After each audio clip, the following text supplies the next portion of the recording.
Camelot 331 here, and we have another damn Amazon scandal. A crazy ass scandal that I can't believe is real. And it makes you wonder about other businesses and everything you've ever encountered online. And if you can freaking believe it or not. If it's from a business or not. And what I mean is, remember the stories about the Amazon drivers or the Amazon warehouse being basically absolutely terrible to work in. You remember the videos? I remember the videos. I was there. I was literally there. You saw me. Well, it gets really deep. And how the ever-living hell it's legal is beyond me.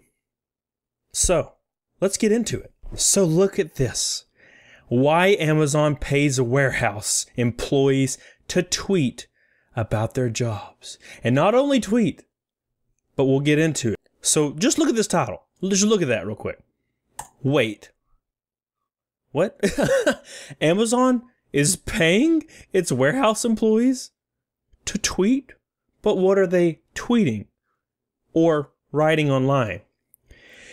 It's part of the e-commerce giant ongoing public relations campaign to quash unions and rewrite the narrative around its workforce. They're paying their employees to rewrite the narrative around their workforce. The narrative. What is the current narrative? If you haven't watched my video talking about the narrative, it's called Do Not Work at Amazon. I suggest you go look at it. It's in the description. Go check it out.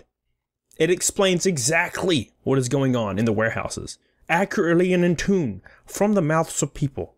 So let's read a little bit more. But before we get into it, don't forget to give me a thumbs up doodle and subscribe if you haven't. It means a lot to me. It makes me smile on my face, which is the best place to smile. Second best place to smile from. So here we go. Amid a flurry of negative coverage, some of that is my fault. I do not apologize. On the internet last month denouncing Amazon's treatment of its warehouse workers, the company shared a different kind of article on its Twitter account, an essay from an Amazon worker that sang the praises of his employer.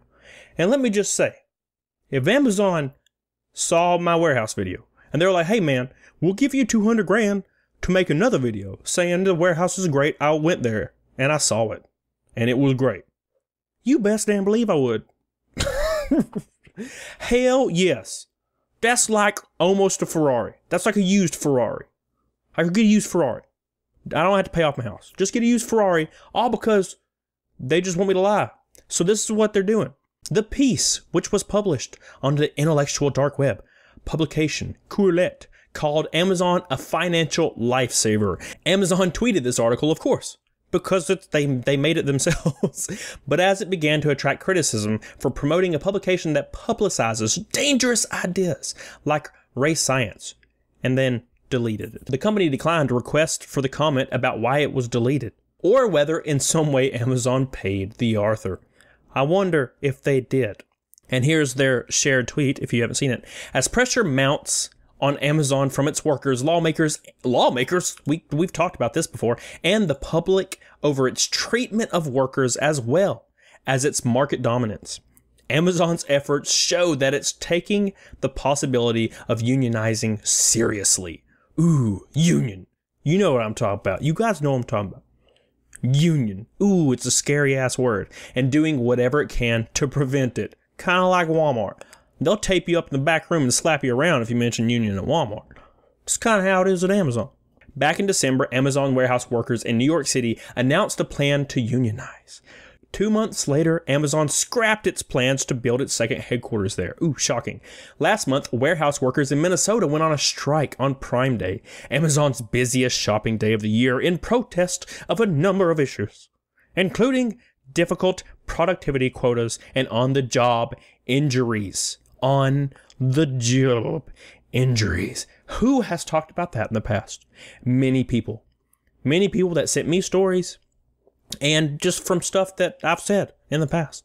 On the job injuries, which you get an electrolyte popsicle for, which sounds kind of cool, but it doesn't quench the broken bone.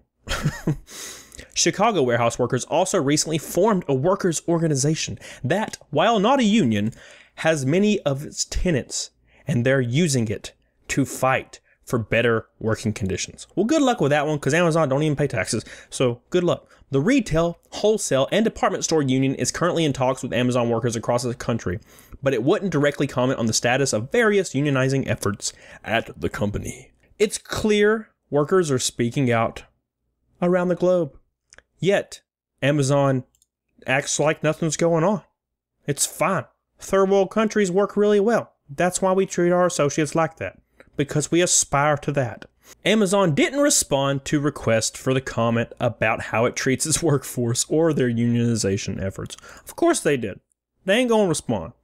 What Amazon is doing in response. This is clearly an ongoing battle, and Amazon has employed an array of tactics to fight off unionization. In addition to Amazon's errant Quillette tweet about that story that was praising their warehouse functioning, Amazon has asked some of its warehouse workers to be Twitter ambassadors for the company and their jobs.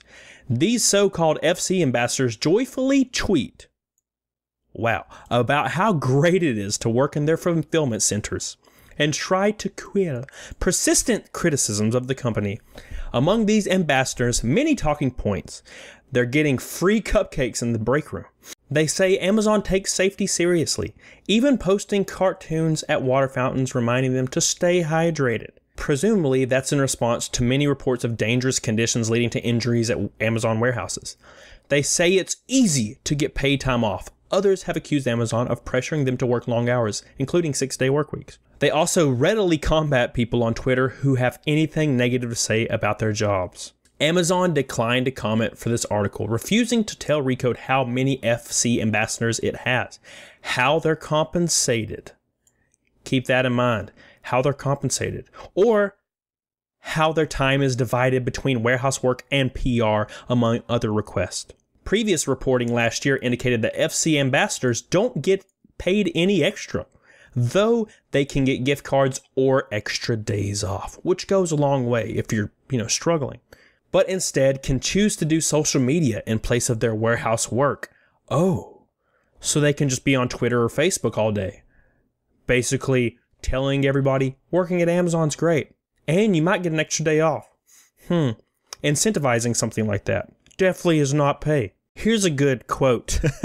We do not believe unions are in the best interest of our customers, our shareholders, or I like that. Our shareholders, that's great. Or most importantly, our associates. Of course not. Why would they want that? Our business model is built upon speed, innovation, like peeing in bottles, and customer obsession. That's a little weird. Things that are generally not associated with union. When we lose sight of those critical focused areas, we jeopardize everyone's job security. Yours, mine, and the associates. So you're saying if we unionize, we're going to get fired? Amazon is allowed by law to tell employees why it thinks unionizing is a bad idea, and it can prevent employees from organizing at work. But the company isn't allowed to suggest that people who advocate or vote for the union will be punished or fired. Except if you mention union, then we jeopardize everyone's jobs, including the associates, but you're not allowed to punish or fire people. Okay, you're just wording it slightly differently. That doesn't mean unionizing a majority of Amazon's 250,000 warehouse workers will be easy. Amazon is still a huge and powerful company, and there are reasons why union efforts heretofore in the US have been unsuccessful. Standing up and saying you need change in the workplace isn't easy for any worker. It doesn't matter which corporation you work for. Amazon closely monitors its warehouse workers as they work. Shocking. So it would likely be aware of and able to counter unionization in the early stages. The job itself is also highly regulated, making it hard to find the time and space to think about doing something that would be regarded as subversive by the company. Still, the threat of unionization is more significant for Amazon than it is for Uber because the ride-hailing company workforce is dispersed in cars across the country rather than grouped together in warehouses. Amazon should be nervous, judging from recent PR efforts. So, what have we learned here? We have learned that Amazon is actually incentivizing their associates with days off, gift cards, and maybe also some pay, and they don't have to do warehouse work. They can just sit on social media. And they're incentivizing that for their associates, basically to go on there and literally make up stuff and lie to counter any of these rumors or first-hand accounts sent in over dozens directly just to me. That's not counting everywhere else. Of these people claiming the same exact thing. Everybody has the same story in different warehouses across the US, which means it's happening on a large scale and it's directed by Amazon. Sorry, it's not just like 5 managers with the same idea. It's over 100. And they're all getting the same idea from the same place. They all didn't think of it at the same damn time. So, Amazon, paying and giving days off and giving free gift cards and lets you avoid working warehouse work to go online and lie and make up stuff, and not even lie, but completely embellish and say, oh, it's great. It's the best place to work ever. You don't have to worry about nothing. It's great. It's the greatest place ever. I mean, I would probably do that too if I worked there. I'd be like, yeah, dude, I'd rather just sit in the break room and tweet. That would be great. Like I said, you offer me some money to make Amazon's amazing video? Hell yes. But at least it better be enough to like buy something. At least $18. That is my going rate. So I thought that was absolutely insane. And I think you'll think it's absolutely insane too. And what other companies are doing this? That's really important. What other companies are doing this? Is GameStop doing it? You best believe they are. Just go to any social media from them. They're doing it. Walmart's definitely doing it. Any company that has any kind of revenue or can pay a couple of people to make 100 accounts and lie everywhere, they're doing it because it's completely legal. Hell, Amazon's even saying they're paying their associates with days off and avoiding work and gift cards, which is money to lie online. So every other company's doing it. Now, I understand why there's comments on my videos saying, I've never seen GameStop ever do anything that bad, or I've never seen Amazon do anything that bad. I work there now and it's great. Yeah, that guy's getting paid for that. It's almost funny. I didn't think that was a thing. It was always like a joke, but it's actually real. So tell me what you think. And don't forget, send me your stories. I love to hear them, and I love to just talk to people. These people working here deserve a voice, and they don't always have a platform to do it on. I am your platform. Send me your stories. We'll talk about them on here. It's a great time. Join the Discord if you haven't. It's a great place for funs. So until next time, get on it, doggone it. Bye. Yeah. I love candy corn, man.